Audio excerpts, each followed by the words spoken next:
Faith, turn on over to article number 23, and we're going to look at that second part of Christian stewardship about tithing.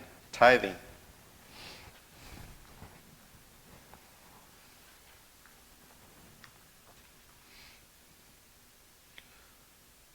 Previous week, we reviewed basically the first section of the Christian stewardship, talking about the importance of properly giving in the proper way, in the correct way, and how that it's important to give from a position of strength, to give in sacrificial ways that will eventually strengthen both you and the ministry, not just leave you depleted, leave you run out of money, and leave you run out of energy and talents and stuff, and just becoming exhausted through the sacrificial giving, but rather sacrificial giving is one that leaves both you and the ministry in a strengthened position. You sacrifice for the future so that you have a stronger foundation. That we understand this in generally in life, is that if your parents leave you a fortune, you have a better way of surviving in the world, and you have a bigger opportunity than somebody who is thousands of dollars in debt and passes away with nothing. And so a family that has a disadvantage is going to have a harder time going to build up their family. So we understand this concept in the secular world and in our family and all these things that you build for the future. We oftentimes hear about the Rockefellers and these strong big families that have come from money, if you will. People are able to do a lot more because they've had a foundation of growing. And some people, they like to hate on the rich, if you will, but there's a reason why they are rich in that way. Just so that they are rich in monetary gain, so too that Christians ought to be rich in faith. They ought to, even though we're poor in spirit and humble before God, we ought to use the things that God gives us in the similar way to build up His kingdom, to build up His ministries, to build up His people.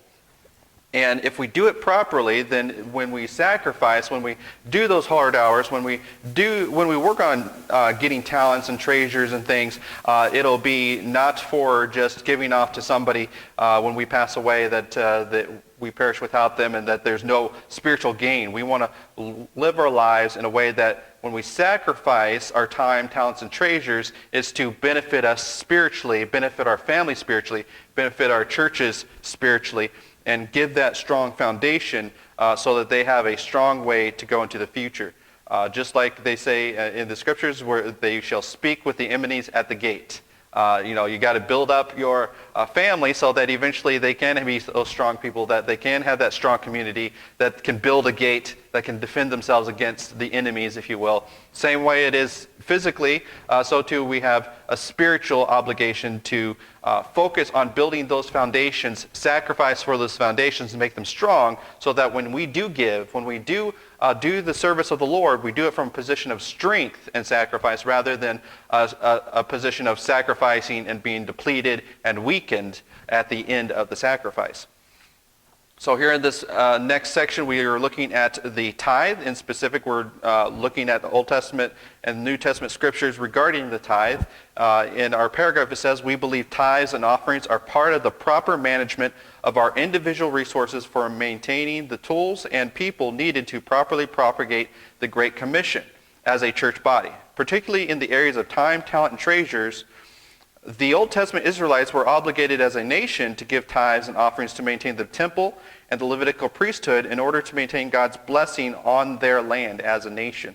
However, the Christian is under no such obligation to give, but recognize the practical principles from the Old Testament model and uses the tithe and offerings as a biblical model for their own free will giving to the work of Christ and the ministry.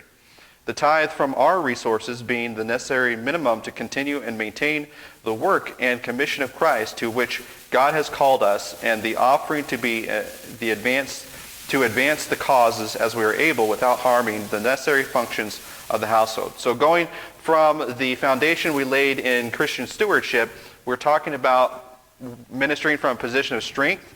This is why the Old Testament tithe talks about 10% of your total income, is that you can survive off of 90%. You receive 90% of your income to live and survive and do those things. And then the requirement for Old Testament believers was to support their Levitical priesthood, support their nation with a tithe. You take a portion, only like a 10% portion, and then other things. There is various other things and tithes and requirements and stuff, but basically we're, to keep it simple, talking about that 10% tithe. The 10% tithe shows that 90% you can live off of, and 10% is a necessary minimum to basically make sure that the things of God are being taken care of, to make sure that they have a supplement. So if, say, for example, 10 people gather together and they tithe 10%, now there's 100% of a salary for a spiritual leader. So if a church of 10 people, 10 families tithe 10%, the minimum is then those 10 families can support a preacher off of the same amount that they make in life, so too the preacher can make in life. So it's not like the preacher's making thousands of dollars more than they are, nor is it like they're making a meager wage trying to get by. Those 10 families are actually supporting that preacher. Now, of course, we understand that in addition to supporting that preacher with 10 families, you would also need to maintain your buildings and your other things. And so it takes a little bit more than just 10 families to support a church, but it doesn't take a lot. You know, for example, with the few families we have here, we're supporting and maintaining the building. We are using the funds that we're getting in through our tithes to maintain the building. And that's just with a few families. So if you think about how about with 15 families, you could have a strong, thriving church just off of the 10% tithe. That's not counting any other sacrifices. That's not counting any other offerings. That a church with 15 families can maintain their buildings, and they can maintain their ministries, and they can maintain all the properties and a man of God to serve as a full-time pastor. And that's an amazing thing to think about, that just 10 families with only 10% of their income can do all of that. And we oftentimes think about, well, I can't do that, or I'm not required to do this. And the 10% minimum is always a good application, that if you can't do anything, you can always do 10% of what you're getting in. So you say, hey, I don't have much money. Well, 10% of what you have of not much is still enough. God can use with what little. You know, just think about 3 loaves and 2 fishes that the Lord used of a little boy's lunch to feed 5,000 people. The Lord and the people of God can, with a little amount, do great things for the Lord if they wisely use those things. So we understand that with Jesus, 3 loaves and 2 fishes with a blessing on it from the Lord can go a long way. So too, your tithes and offerings with the blessing of it from the Lord can go a long way. So in this passage, we notice that the necessary functions of the household. There was one time that my brother, I believe it was, wasn't able to, he didn't have a job at the time, but he wanted to help the church. So he would just help the church wherever he could physically and do the things that he could. But the pastor calls him into the office one day and he says, hey, I noticed you haven't been tithing. Here he is giving his time to mow the lawns and maintain things at the church and try to help out where he can. And then the guy pulls him in there and says, why aren't you tithing to the Lord? Well, I don't have a job yet. I don't have any money coming in. Well, that doesn't matter. If you tithe to the Lord, if you give something to the Lord, then he's going to bless you and he's going to give you that job that you need to get the. So he's like, hey, you need to give your 10% before you can get that thing from the Lord. And they were acting as if the tithe was because he wasn't giving a tithe. A tithe of $0 is still $0, by the way. But because he wasn't giving them money, physical money, that the Lord was somehow not blessing him with a job because he wasn't tithing. He says, you've got to tithe in faith in order to receive that thing. If you tithe and you give the Lord $100, then God will give you $1,000. And that's not how tithe works. You receive the $1,000 and then you give the Lord the 100 that the Lord has already given to you. That's how tithing works. It's not like this whole idea is that if you toss out the seed money first, then you'll reap. No, that's not how the Lord does it. He says, I will give to you physically, you give to me spiritually, and then it'll recuperate. The Lord says to try Him first, not to say, hey, you give the money and then maybe the Lord might give you a blessing. No, that's not how it works. Other times people were saying, hey, if you don't tithe, God's going to curse you. God's going to do all the curses that He gave you in the Old Testament. It's not how it works either. The Lord has given us all spiritual blessings. He has given us all things that we could ever need or want. And He asks of you, out of your free will, to give your tithe and your offering. And through that, He will bless you spiritually, but He's not going to curse you or hamper you just because you are unable to give something that He hasn't given into your hand to give. So if you are not working, we don't expect you to pay a tithe. That's just not the way it works. And so we need to understand the difference. But you give, my brother had time, so he gave his time. He gave his talent of being able to mow the lawn. He gave what he could, and then the Lord blessed him because of that. You don't have to tithe just money. It's time, talents, and treasures that you ought to tithe. So somebody, for example, we all have time.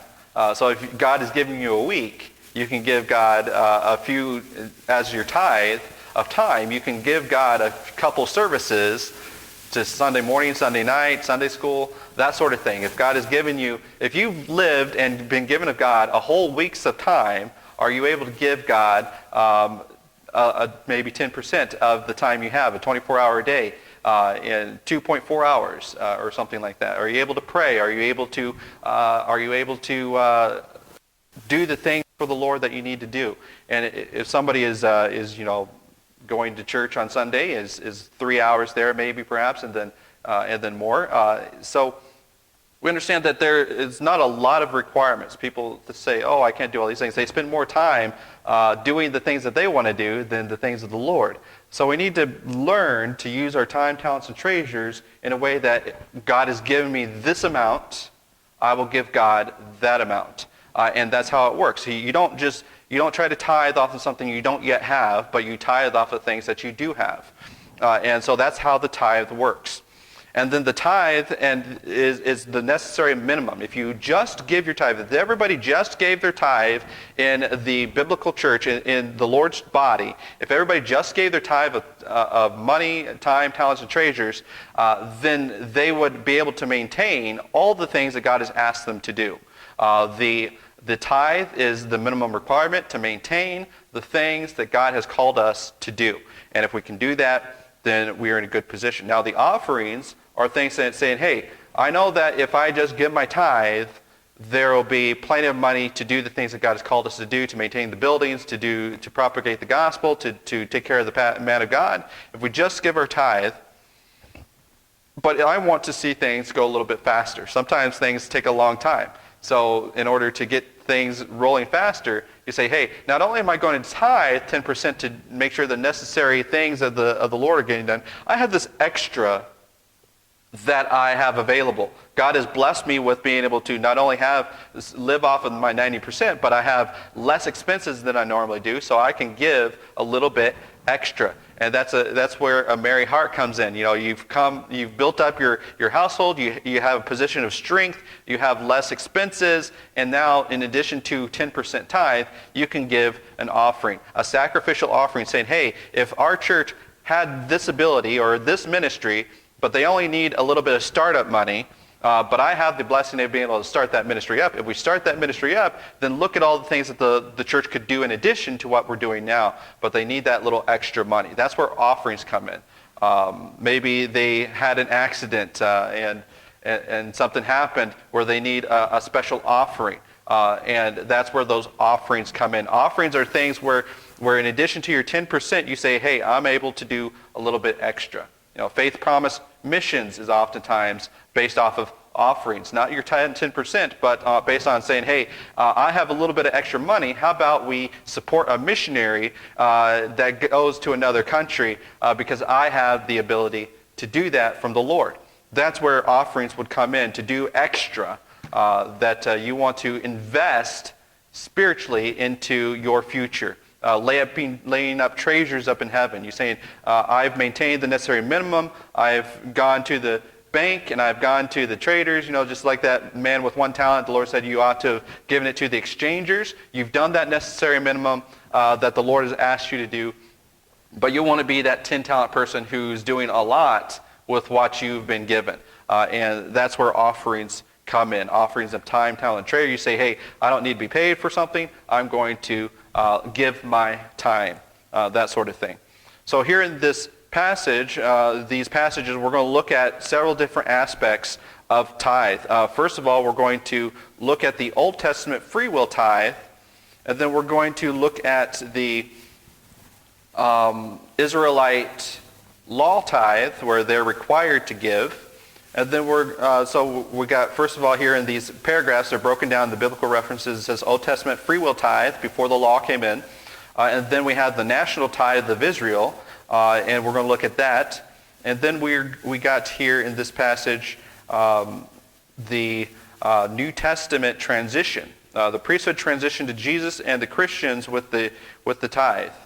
And then it says here, my notes here says Jewish Israelite Christians still held to their national offerings. So when the Jewish Christians still tithe to their national offerings, and the Christian tithe offering, we're going to look at that as well. So we have several aspects: Old Testament free will tithe through Abraham and various different people, and then the national tithe of Israel through the to support the Levitical priesthood. And then we have the transition time between transitioning between the priesthood of Israel to and the Melchizedek Old Testament priesthood to one of the New Testament Melchizedek priesthood in Jesus Christ, and the tithing going to Jesus Christ. And then, of course, we have the Jewish people offering their tithes and offerings to both the church and also to their nation, and then how the Christian ought to tithe to the church. And so we have those laid out there in the references. We'll go ahead and start with Abraham in Genesis chapter 14. Genesis chapter 14, verses 18 through 20. Genesis chapter 14, verses 18 through 20. And this, of course, is when the 5 kings went down to war, and they conquered Sodom and Gomorrah, and they took a lot of people captive. And in the process of taking them captive, Abraham, with his hired servants, goes and rescues the people, the citizens of Sodom and Gomorrah. He rescues his nephew Lot, and he basically has in his possession all the riches and treasures that these 5 kings had been raiding and stealing along the way. And now Abraham has those in his power, and by rights of law of that land, he now possesses everything that was stolen by the 5 kings. Abraham now possesses in his power, including people and land and money. So because of his rescue, he is able to use those. And so let's look at chapter 14. And it came to pass in the days of Ephrael, the king of Shinar, Arioch, the king of Eleazar, Shelamander, king of Elam, and Tidal, king of nations, that these made war with Bera, the king of Sodom, and with Bersha, the king of Gomorrah, Shinab, king of Adamah, and Shimber, king of Zibeam, and the king of Bela, which is Zohar. And all these were joined together in the vale of Siddim, which was the Salt Sea. In 12 years they served Shelamander, and in the 13th year they rebelled. And the 14th year came Shelamander and the kings that were with him, and smote the Rephaims in Asheroth, and Kirjim, and Zuzims in Ham, and the Emims in Shavala and Kirthaim, and the Horites in their Mount Seir unto El Paran, which is by the wilderness. So we see that they're raiding and trying to put down this rebellion. And they returned and came to Imphaphat, which is Kadesh, and smote all the country of the Amalekites, and also the Amorites that dwelt in Hazron Tamar. And there went out the king of Sodom, and the king of Gomorrah, and the king of Ammah, and the king of Zobeim, and the king of Bela, the same is Zoar, and they joined battle with them in the vale of Siddim. So there they are fighting and doing all these things with Shelamander, the king of Elam, and with Tidal, the king of nations, and Maphriel, the king of Shinar, and Arioch, king of Eleazar, 4 kings with 5. And the vale of Siddim was full of slime pits, and the king of Sodom and Gomorrah fled and fell there, and they fled to the mountain. And they that remained fled to the mountain.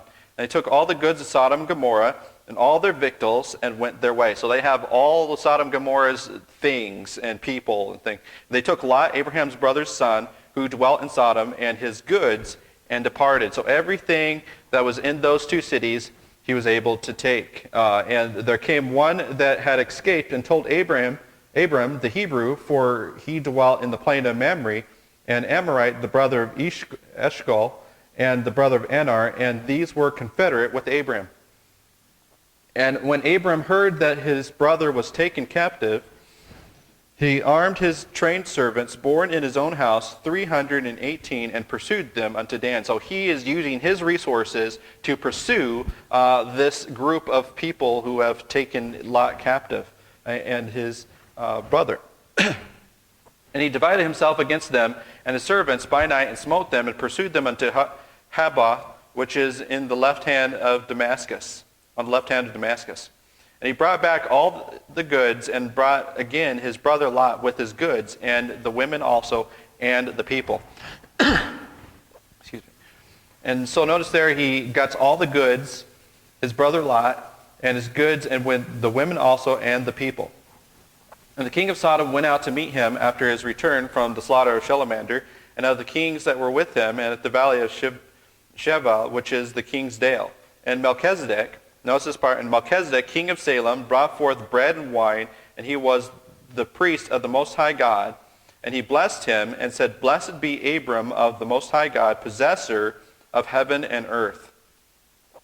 And he blessed, and blessed be the Most High God, which hath delivered thine enemies into thy hand, and gave him tithes of all. And he gave him tithes of all. So here he has these people, and he says, hey, I've been blessed by God, I've been given these things by God, and now I'm going to give God tithes of all. And he gives it to Melchizedek here. And the king of Sodom said unto Abraham, Give me of the persons, and take the goods to thyself. Give me of the persons, and take the goods to thyself. So here he is saying, hey, as a reward for this, you get all these things, but I would like the people. I would like the people. And Abraham said unto the king of Sodom, I have lifted up mine hand unto the Lord, and the Most High God, the possessor of heaven and earth, and I will not take from a thread, even a shoe latchet, that I will not take anything that is thine, lest thou shouldest say, I have made Abraham rich.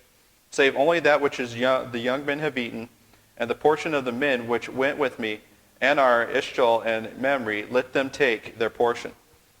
So he possessed all these things of Abraham, or at least all the Sodom and Gomorrah. He possessed their possessions, both the people and the goods, and then he gave to the Lord tithes of all.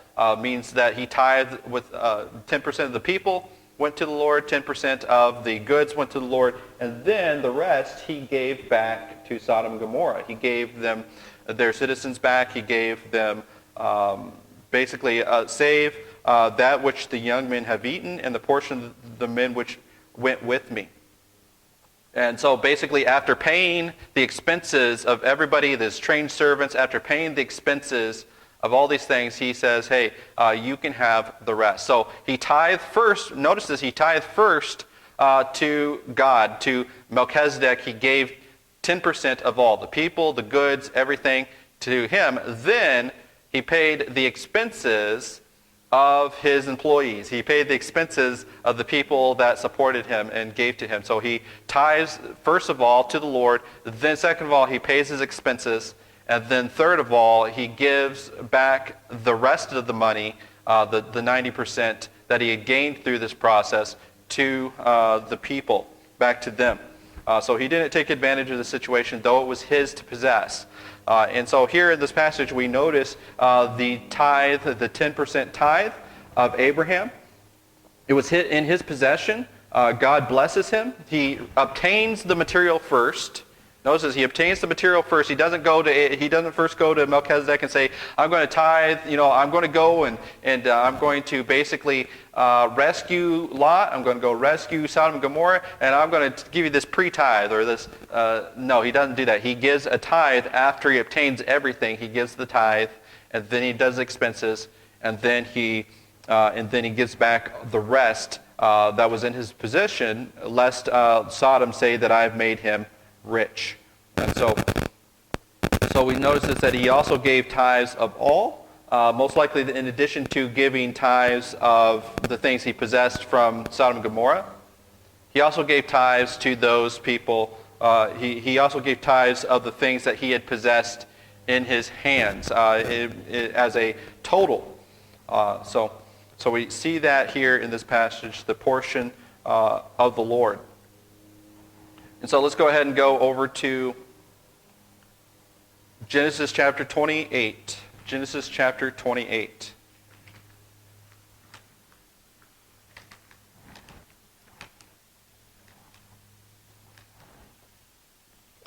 And notice that, of course, in Genesis that he wasn't told he had to do that. The Lord gave him, he received all these things, the Lord gave him a blessing, and then he gave tithes of all. Notice that the Lord didn't say, if you give me a tithe, then I'll bless you. Melchizedek doesn't go there and say, if you give me a tithe, I'll bless you. No, he says, blessed is Abram. Blessed is Abram. And then after that, he gave tithes of all. So notice the process there is that he obtains the monetary things, the goods, the people. He obtains all of it. Then he obtains the blessing of the Lord. So both physical and spiritually he obtains from the Lord first. And then what does he do? He gives tithe. He gives 10% of what he obtained both from the Lord and from the people and from his own goods. And then he gives. So we need to notice that exchange is that we give out of what we've been given, not give in hopes of being given. So we see that God tries first, God gives first both physical and spiritual blessings, and then out of that physical and spiritual blessings, we give 10% of the 90% that God has given to us in that exchange. And so notice that that'll be important for later. So let's again go to Genesis chapter 28. Genesis chapter 28.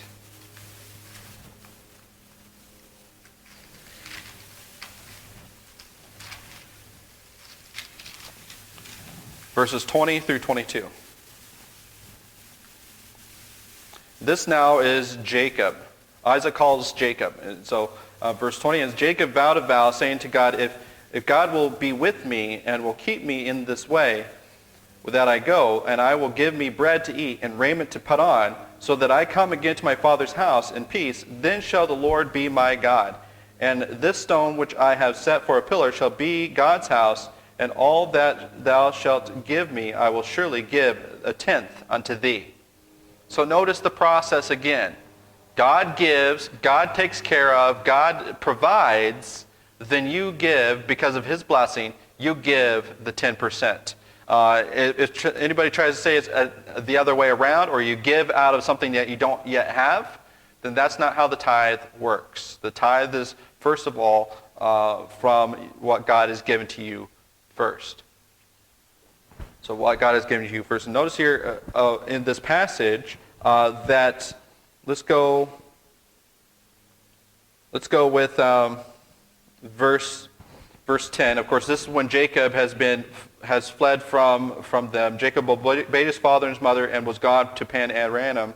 And Esau, seeing that the daughters of Canaan pleased not Isaac his father, Esau goes off and does things. And then Jacob went out from Beersheba and went toward Haran. And he lighted upon a certain place, and he tarried there all night because the sun was set. He took of the stones of that place and put them of his pillows and lay down in the place to sleep. And he dreamed, and behold, a ladder set up to the earth, and at the top reached to heaven. And behold, the angels of God ascending and descended upon it. And behold, the Lord stood above it and said, I am the Lord God of Abraham, thy father, and the God of Isaac. The land wherein thou liest to thee will I give it, and thy seed. Notice there, he gives the promise before Jacob ever gives a tithe. Before he ever gives a single thread or piece of food or anything to the Lord, he gives the promise. And thy seed shall be as the dust of the earth, and thou shalt be spread abroad at west and to the east, and to the north and to the south, and to thee and thy seed shall all the families of the earth be blessed. So here he receives the blessing, here he receives a promise, and this is without regard to tithe. Oh, only if you tithe will you get this. No, God gives him all spiritual blessings, all physical blessings, and then he makes the vow.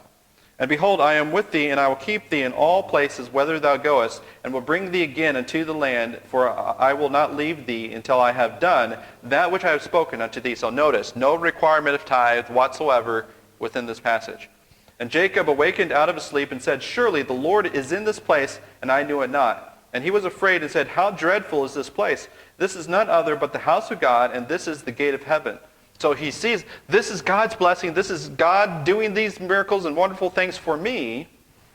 And Jacob rose early in the morning and took the stone which he had put for his pillows and set for a pillar and poured oil upon the top of it. And he called the name of that place Bethel, but the name of that city was called Luz at first. And Jacob vowed a vow. Notice this. Because God was going to do all of that for Jacob.